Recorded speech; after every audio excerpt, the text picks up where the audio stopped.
আজ শ্রীমদ্ ভগবত গীতার দশম অধ্যায় আপনাদের সামনে অডিও বুকের মাধ্যমে তুলে ধরলাম। ভাগবত গীতা এমন একটা মহান গ্রন্থ যা প্রতিটা ভারতবাসীর অধ্যয়ন করার প্রয়োজন। আমরা সহজ সরল বাংলা ভাষায় ব্যাখ্যা সহ অডিও বুকে চ্যানেলের পক্ষ থেকে শ্রীমদ্ ভগবত গীতার দশম অধ্যায় তুলে ধরলাম। আশা করি আপনাদের এই অডিও বুক ভালো লাগবে। ভালো লাগলে চ্যানেলটি অবশ্যই সাবস্ক্রাইব করবেন এবং অডিওটি পরিচিতদের মধ্যে শেয়ার করবেন। শ্রীমদ্ ভগবদ্গীতার দশম অধ্যায় বিভূতি যোগ বিস্তারিত ব্যাখ্যাসহ প্রতিবেদন। ভূমিকা। শ্রীমদ্ ভগবদ্গীতা হিন্দু দর্শনের একটি কেন্দ্রীয় গ্রন্থ, যা মহাভারতের ভীষ্ম পর্বের অংশ। এটি ভগবান শ্রীকৃষ্ণ ও অর্জুনের মধ্যে সংলাপের মাধ্যমে আধ্যাত্মিক, দার্শনিক এবং ব্যবহারিক জীবনের নির্দেশনা প্রদান করে। দশম অধ্যায়, যা বিভূতি যোগ নামে পরিচিত, ভগবান শ্রীকৃষ্ণের ঐশ্বরিক গুণাবলী, শক্তি এবং বিশ্বের মধ্যে তার সর্বব্যাপী উপস্থিতির বর্ণনা করে। এই অধ্যায় কৃষ্ণ তার বিভূতি বা ঐশ্বরিক প্রকাশের কথা অর্জুনকে বোঝান, যাতে তিনি ঈশ্বরের সর্বোচ্চ সত্তা সম্পর্কে গভীরভাবে উপলব্ধি করতে পারেন।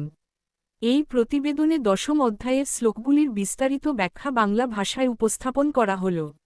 দশম অধ্যায়ের মূল বিষয়বস্তু। দশম অধ্যায় ভগবান শ্রীকৃষ্ণ অর্জুনকে তার ঐশ্বরিক গুণাবলী ও বিশ্বের মধ্যে তার প্রকাশের বিভিন্ন রূপ বর্ণনা করেন। এই অধ্যায়ে তিনি ব্যাখ্যা করেন যে, তিনি সমস্ত সৃষ্টির উৎস এবং সমস্ত কিছুর মধ্যে তার উপস্থিতি রয়েছে। এটি অর্জুনের মনে ভক্তিভাব জাগ্রত করার জন্য এবং ঈশ্বরের সর্বব্যাপিত্ব সম্পর্কে তার বোঝাপড়া গভীর করার উদ্দেশ্যে বলা হয়েছে। এই অধ্যায়ের মূল উদ্দেশ্য হল ভক্তদের ঈশ্বরের সঙ্গে একাত্মতার অনুভূতি জাগ্রত করা এবং তার ঐশ্বরিক মহিমার প্রতি শ্রদ্ধা ও ভক্তি বাড়ানো। অধ্যায়ের বিস্তারিত ব্যাখ্যা। শ্লোকভিত্তিক। শ্লোক 1-3।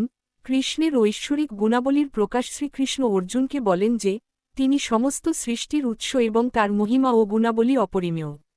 তিনি বলেন, হে অর্জুন, আমার কথা আরও শোন।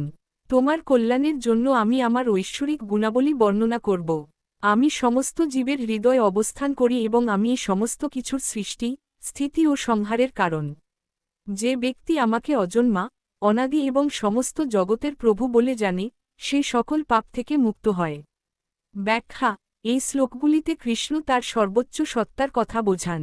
তিনি বলেন যে, তিনি সৃষ্টির আদি ও অন্ত এবং সকল জীবের মধ্যে অবস্থান করেন। এখানে ঈশ্বরের সর্বব্যাপিত্ব এবং তার সঙ্গে সকল কিছুর একাত্মতার ধারণা প্রকাশ পায়। শ্লোক 4-5। ঈশ্বরের গুণাবলী। কৃষ্ণ বলেন, বুদ্ধি, জ্ঞান, সংশয় মুক্তি, ক্ষমা, সত্য, আত্মসংযম, শান্তি, সুখ, দুঃখ, জন্ম, মৃত্যু, ভয়, নির্ভয়তা, অহিংসা, সমতা, তুষ্টি।